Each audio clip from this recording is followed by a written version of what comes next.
மயிலாடுதுறை சட்டமன்ற தொகுதி எப்போதுமே ஒரு தனிச்சிறப்பு வாய்ந்ததுதான். ஆனா இன்னைக்கு இந்த தொகுதியையே நீங்க கொஞ்சம் பாருங்களேன்.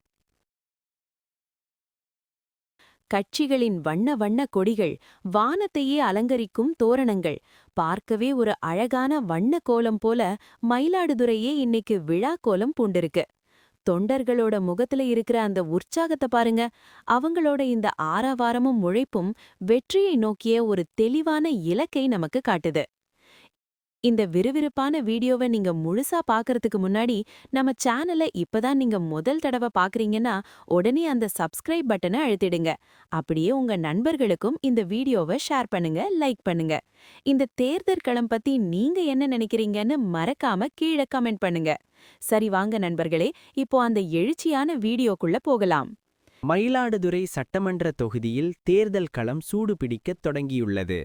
இன்று மதசார்பற்ற முற்போக்கு கூட்டணியின் காங்கிரஸ் வேட்பாளர் திரு ஜமால் முகமது யூனுஸ் அவர்கள் தனது வேட்புமனுவை தாக்கல் செய்தார். முன்னதாக மயிலாடுதுறை பேருந்து நிலையம் அருகில் அமைந்துள்ள பேரறிஞர் அண்ணாவின் திருவுருவச் சிலைக்கு வேட்பாளர் மாலை அணிவித்து மரியாதை செலுத்தினார். அதனைத் தொடர்ந்து திராவிட முன்னேற்றக் கழகத்தின் மயிலாடுதுறை நகர செயலாளர் குண்டாமணி செல்வராஜன் வேட்பாளருக்கு மாலை அணிவித்து உற்சாகமாக வரவேற்றார்.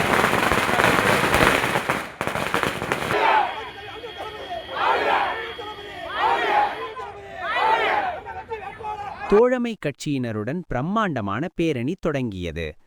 மயிலாடுதுறை கோட்டாட்சியர் அலுவலகம் நோக்கிச் சென்ற இந்த பேரணியின் வழியில் அண்ணா பகுத்தறிவு மன்றத்தில் உள்ள டாக்டர் கலைஞர் அவர்களின் திருவுருவச் சிலைக்கும் வேட்பாளர் ஜமால் முகமது யூனுஸ் அவர்கள் மாலை அணிவித்து மரியாதை செய்தார்.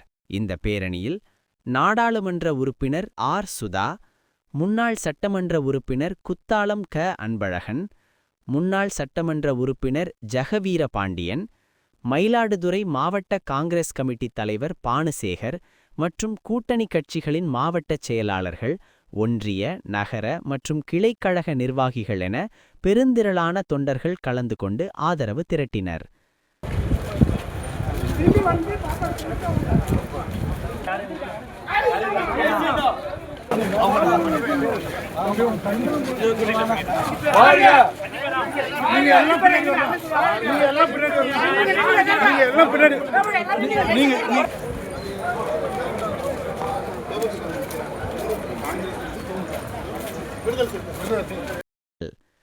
பாதுகாப்பு கருதி கோட்டாட்சியர் அலுவலகத்திலிருந்து 100 மீட்டர் தொலைவிலேயே தொண்டர்கள் நிறுத்தப்பட்டனர்.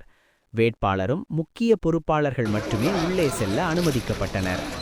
தற்போது நீங்கள் திரையில் பார்ப்பது தேர்தல் அலுவலரிடம் வேட்பாளர் ஜமால் முகமது யூனுஸ் அவர்கள் முறைப்படி தனது வேட்புமனுவை தாக்கல் செய்யும் நேரடி பதிவுகளாகும். நம்ம சேனலை இப்பதான் நீங்க முதல் தடவை பாக்குறீங்கன்னா உடனே அந்த சப்ஸ்கிரைப் பட்டனை அழுத்திடுங்க.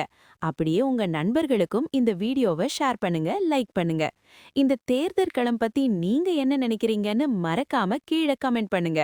இளம் தலைவராக இருந்து எழுச்சிமிகு ஜோடோ யாத்திரை பயணத்தை மக்களை சந்தித்து அவர் பெருவாரியாக இன்று ஒரு போர்க்கள போராளியாக பாசிச சக்தியை எதிர்த்து போராடி கொண்டிருக்கிறார் என்பதுதான் திண்ணமான இது. இந்த காங்கிரஸ் பேரியக்கத்தையும் திராவிட முன்னேற்ற கழகத்தின் தமிழ்நாட்டின் திராவிட இயக்கத்தை ஒன்றிணைத்து ஒரு செக்குலர் டெமோக்ரஸியை மத்தியில் கொடுக்க வேண்டும் என்பதுதான் ஒரே நோக்கம் ராகுல் காந்திக்கு. அதை வெற்றி வேட்பாளர் முகமது யூனுஸ் அவர்களை பெருவாரியான வாக்கு வித்தியாசத்தில் வெற்றி பெற செய்ய வேண்டும். உங்களை இருகரம் கூப்பி கேட்டுக்கொள்கிறோம்.